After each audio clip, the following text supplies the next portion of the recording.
Hello and welcome back to another episode of Draw a Card. I'm Travis. This is a video series where I take trading cards, mostly from the 90s, and draw an homage to that said card. Last week, if you didn't watch it, please go ahead and find it. Is a video where I draw Throg, which is the frog version of Thor. So go and check that out if you haven't. This week's card is a little different, and there's kind of a backstory on it. So this week, we're going to do a Buffy the Vampire Slayer trading card. Pretty sure, yeah, this one came out in 2001 from a company called Inkworks.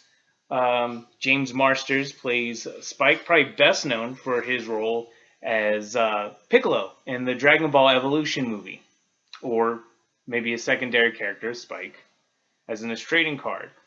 So I was sent this. My mom sent me she usually sends me a care package like I'm in camp, and she sometimes puts some stuff that she finds that I have laying around still from when I was a kid.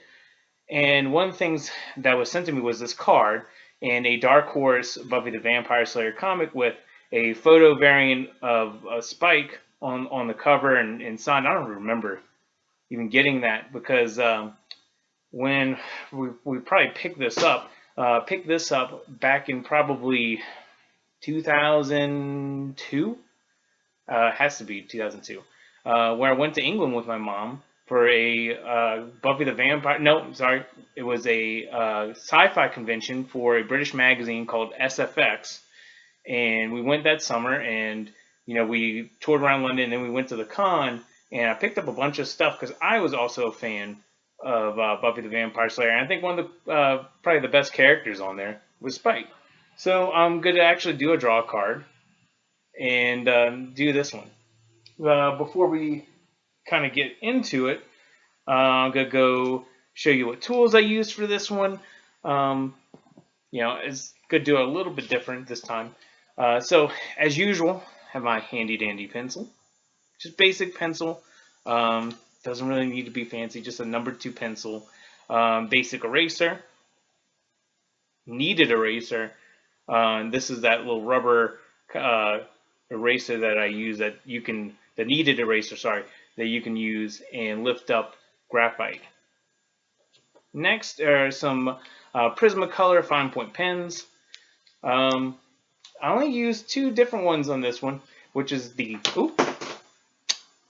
was the one I just dropped, the 01 and the 05. Really, same ink in both of them. They just have different tip sizes, as I've kind of shown before. This is the 01 right here. Let's see if the camera focuses for a second. You can't really see it on here too much. But this one here, that's the 05. 01 is like finer detail I would use this for. And also do some hatching and cross hatching in this. And I'll go into detail once the main video starts. Also, as usual, I've been using lately are the faber-castell pens, the soft chisel, and the brush pen. Those are the 2 main ones I've been using on here. Also to put in some of the flat black that I'm going to be using in this piece. And lastly, for corrections and doing little edits here and there, or any fine detail that I might want to add white to, this is the Jelly Roll Sakura pen 08. And that's all I use really on this video. But before I go into that, please make sure, if you haven't already, please subscribe to this channel. And also, if you enjoy this video, please consider liking the video as well. Thanks. So we start off with drawing the form of the head for this card. Just using circles and basic shapes to get that basic form of a human head. Just something to note, for this particular card, this is actually going to be one of my faster drawings because it's really head and shoulders that all I'm really drawing. But I think the hardest part of this card is drawing a likeness that's after someone. Likenesses are always hard for me. Some other artists might feel that way too. Some comes easier to others, but I think that's part of the challenge in this, especially because I'm not doing this digitally. I'm doing this traditionally with pencil and ink. So there's going to be some trial and error in trying to match this.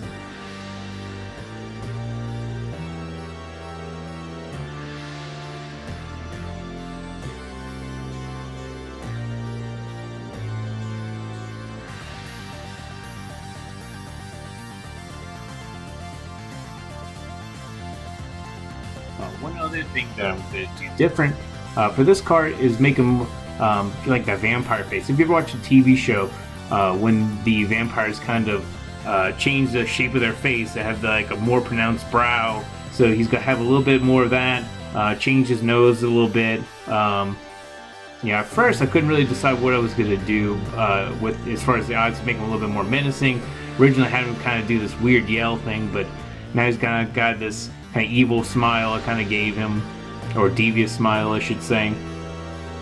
So I'm going back and kind of correcting some of the form. I realized I made the head a little bit too square. I needed to actually thin it up, so you're actually going to see me bring the ear back, I guess, over to the right side a little bit more. There you go, a little bit more of a thin neck compared to the way I drew him originally, and fix that jawline.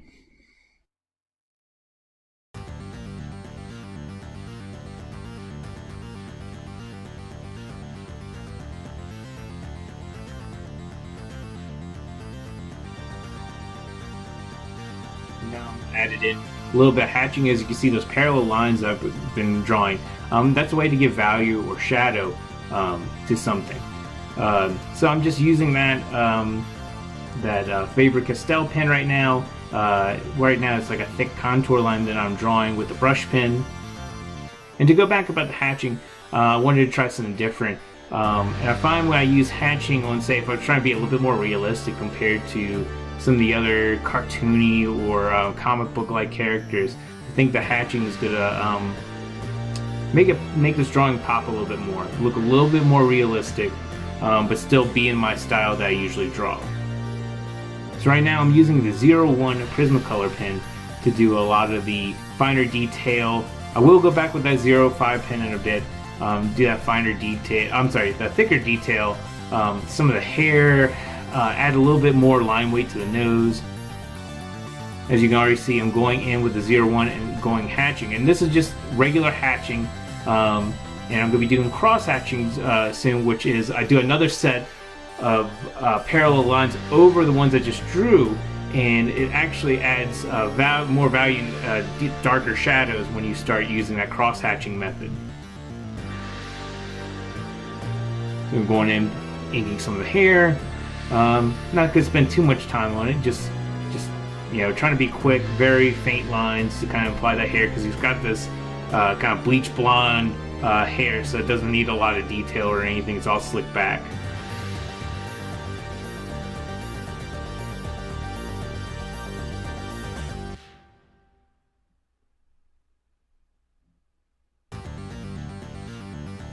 So I'm just getting rid of all my pencil, and I'm going to go back in with my 05 pen, fix that collar up a little bit, and add a little bit more solid black here with the soft chisel pen.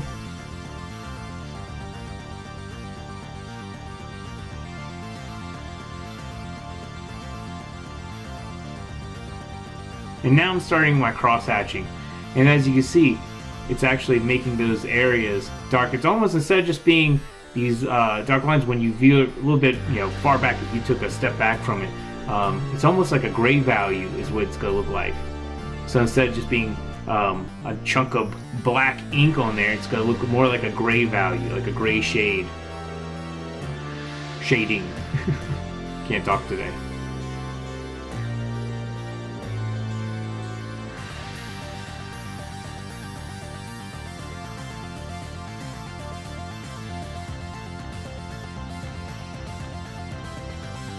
So now I'm taking that Copic marker brush pen that I have, and using that more of a dry pen. I've talked about it before when I use that pen. It has a kind of a really worn tip, and actually gives this dry brush effect that I really like. So I'm using that for the background. Going in, doing some more touch-ups.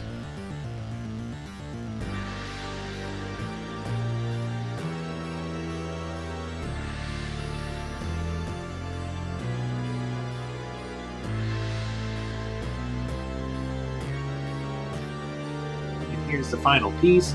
I'm pretty happy with the way this came out. There's still a few things I'd probably work on, but overall, I see some points of likeness for this and James Marsters. Anyway, hope you enjoyed the video. If you haven't already, please subscribe to this channel and like this video. See you on the next one. Thanks.